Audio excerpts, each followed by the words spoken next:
Hi friends, আজকে আমি একটা মজাদার খাবার বানিয়েছি বাচ্চাদের জন্য। বড়রাও খেতে পারে, আমিও খেতে চাই। এটা আমি বয়েল নিয়েছি, তার মধ্যে অল্প ভেজানো চিরা দিয়েছি, তার মধ্যে অল্প ধনে কুচি, অল্প পেঁয়াজ কুচি, অল্প টমেটো কুচি সব দিয়ে মিক্স করে নেব জিনিসটাকে। দিয়ে তার মধ্যে একটা ডিম দেব, ডিম দিলাম আমি। তার মধ্যে অল্প নুন দেব, হলুদ গুঁড়ো দিলাম, লঙ্কা গুঁড়ো যে যেরকম খেতে চায়, লঙ্কা গুঁড়ো খেতে চাইলেও দিতে পারেন বা কি কাঁচা লঙ্কা কুচিয়ে দিতে পারেন। দিয়ে আমি এটাকে মিক্স করব, ভালো করে মিক্স করব যাতে না ডাল ডাল হয়ে থাকে। আর যত ডিমকে ফ্যাটাবেন তত ডিমের ফ্লফিনেস আসে। এর মধ্যে আমি একটু কালো জিরা অ্যাড করেছি টেস্টের জন্যে, এবং দেখতেও সুন্দর লাগবে তার জন্যে। আমার বাড়ি একজন ছোট সদস্য, সেও চাইছে একটু মিক্সিং করতে, তাই আমি তাকে একটু দিলাম। দেখুন, সেও মিক্স করতে শুরু করেছে। ভালো করে মিক্স কর, ভালো করে, খুব ভালো হচ্ছে, দারুণ মিক্স করছে। ময়ূর খেয়ে নেবে না, ঠিক আছে? হ্যাঁ, কাঁচাগুলো খেয়ে নিলে আর আমি তো বানাতে পারবো না। না, মিক্স করো, মিক্স করো, গুড গার্ল। আর দেখা তুলে দেখা দরকার নেই। হ্যাঁ, আমি একটা ফ্রাইং প্যান নিলাম, তার মধ্যে আমি একটু ফ্রাইং প্যানটা গরম করতে দিলাম, যাতে গরম হওয়ার পর আমি তেল দিলে যাতে যেটা বানাবো সেটা যেন ঠিকঠাকভাবে বসে। ফ্রাইং প্যানটা গরম হয়ে এসছে, এবার আমি অল্প সাদা তেল দিচ্ছি। যে যেরকম তেল খেতে পছন্দ করেন, সাদা, লাল, কালো, হলুদ, নীল, সবুজ, সেটা সে দিতে পারে, কোনো ফ্যাক্টর নয়। আমি হোয়াইট তেল দিলাম, ইউজ করলাম বাচ্চাদের জন্য যেহেতু। তার সঙ্গে তেলটাকে আমি গরম হতে দিচ্ছি, যাতে তেলটা গরম হলে জিনিসটা ভালো হয়। তেলটাকে তাই গরম করে জিনিসটাকে ঢালবো। তেলটা গরম হচ্ছে,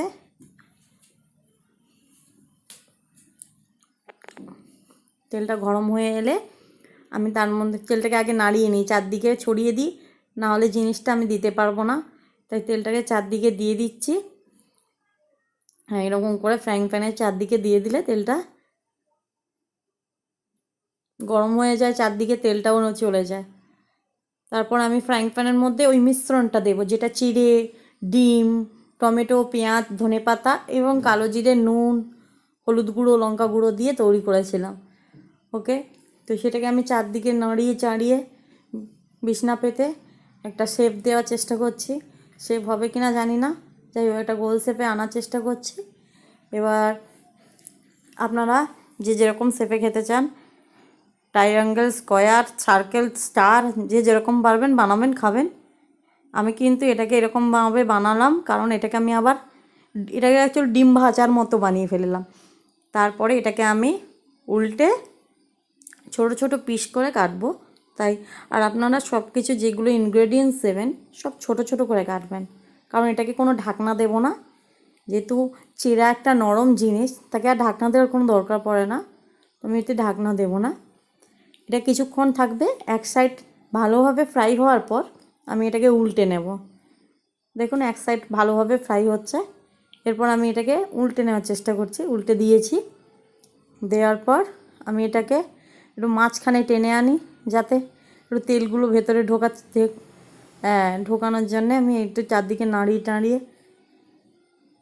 এবার আমি কেটে নেব, মাঝখানে কেটে নেব, কারণ অত বড় জিনিসটাকে আমি উলট পালট করতে পারবো না, খেতে পারবো। তো আমি একটু গ্যাসটা কমিয়ে দিয়ে একটু মাঝখানে কেটে উল্টে নেব। আপনারা পারলে পুরোটাই উল্টাতে চাইলে পারেন, কারণ আপনারা পারলে করবেন, নাহলে আমার মতো এরকম কেটে নেবেন মাঝখান দিয়ে, দিয়ে উল্টে নেবেন। তাও আমি উল্টাতে গিয়ে 4বার 5বার ভেঙে ফেলবো হয়তো, কারণ এটা একটা মোটা হয়েছে একটু, তার জন্যে। কারণ আমি দুটো জিনিসকে এক পিট করে দিয়েছি, যেহেতু ওটা একটা ডিম ভাজার মতো চলে এসছে। দেখুন, আমি পাল্টে নিয়েছি ভাঙাভুঙি করে মোটামুটি, ঠিক আছে। এবার আপনারা যে যেরকম পারবেন তুলে অপর পিঠটাকে ফ্রাই করার জন্য দেবেন। একটু চেপে চেপে নেবেন, যাতে ভেতরের চিরার যেটা আছে, যে ইনগ্রেডিয়েন্টসগুলো আছে, যাতে কাঁচা কাঁচা না থেকে যায়। এবার ছোটো ছোটো করে পিস করে নিয়ে তাতে ভাজতে আরও ভালো হবে, যেমনভাবে আমি করছি।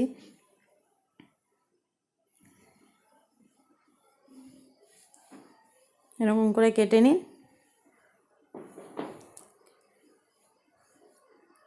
কেটে এবার আপনি একটু করে পাল্টে উল্টে নিন, ফলে কি হবে, আপনাদের সুবিধা হবে।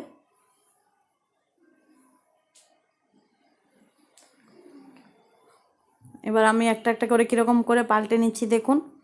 পাল্টে নেওয়ার পর আবার এক সাইড ফ্রাই হওয়ার জন্য দিয়ে দিচ্ছি, কারণ আর এক সাইড ফ্রাই হওয়া খুব দরকার আছে, কারণ ভেতরেটা ভ্যাত ভ্যাত করলে খেতে পারবে না কেউ, বাচ্চাও খাবে না, বড়ও খাবে না, তাই একটু ভালো করে ফ্রাই করা দরকার আছে।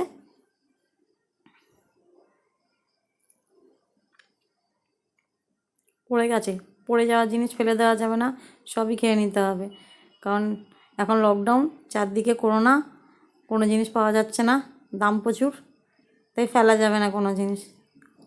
যাদের প্রচুর আছে তারা লোককে দান করুন, কারণ কারণ খাবার নষ্ট করা যাবে না। তো আমি চারদিকে সবগুলো পাল্টে নিয়েছি। এবার আমি ভালো করে আর একটু ফ্রাই হয়ে গেলে তুলে নেব। জিনিসটা কিন্তু দেখতে মজাদার হয়েছে, খেতে আরও মজাদার হবে নিশ্চয়ই। আপনারা যদি পারেন শসা দিয়ে, পেঁয়াজ দিয়ে একটা স্যালাড বানিয়েও খেতে পারেন এর সাথে। আমার এইসব প্রয়োজন পড়বে না, আমি টমেটো সস দেবো আর খেয়ে নেবো। আমি একটা প্লেট নিয়েছি, দিয়ে আমি একটু সৌন্দর্যের জন্যে একটু সাইজ করে দিচ্ছি একটার পরে একটা। হ্যাঁ, পুরো বড়ার মতো হয়েছে, গোল গোল বড়া, এটা চিড়ে বড়া হয়ে গেছে, চিড়ে বড়া। জানি না এর কী নাম দেবো আমি, আপনারা যদি নাম খুব পান একটা নতুন কিছু, আমার কমেন্ট বক্সে নামটা দেবেন, যে যেরকম নাম পাবেন আমাকে ভেবেচিন্তে একটা নাম দিয়ে দেবেন, এইটার কী নাম দেওয়া যায় জানাবেন।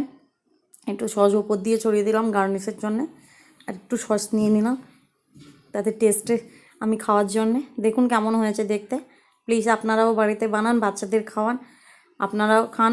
অ্যাকচুয়ালি ছোটো বাচ্চারা, এই দেখুন, যে বানানো হয়ে যাওয়ার সঙ্গে সঙ্গে খাওয়াও শুরু হয়ে গেছে। থ্যাংক ইউ সবাই আমার ভিডিওটা দেখার জন্যে। প্লিজ লাইক করবেন, সাবস্ক্রাইব করবেন, ময়ূরকে আরও এগিয়ে যাওয়ার জন্য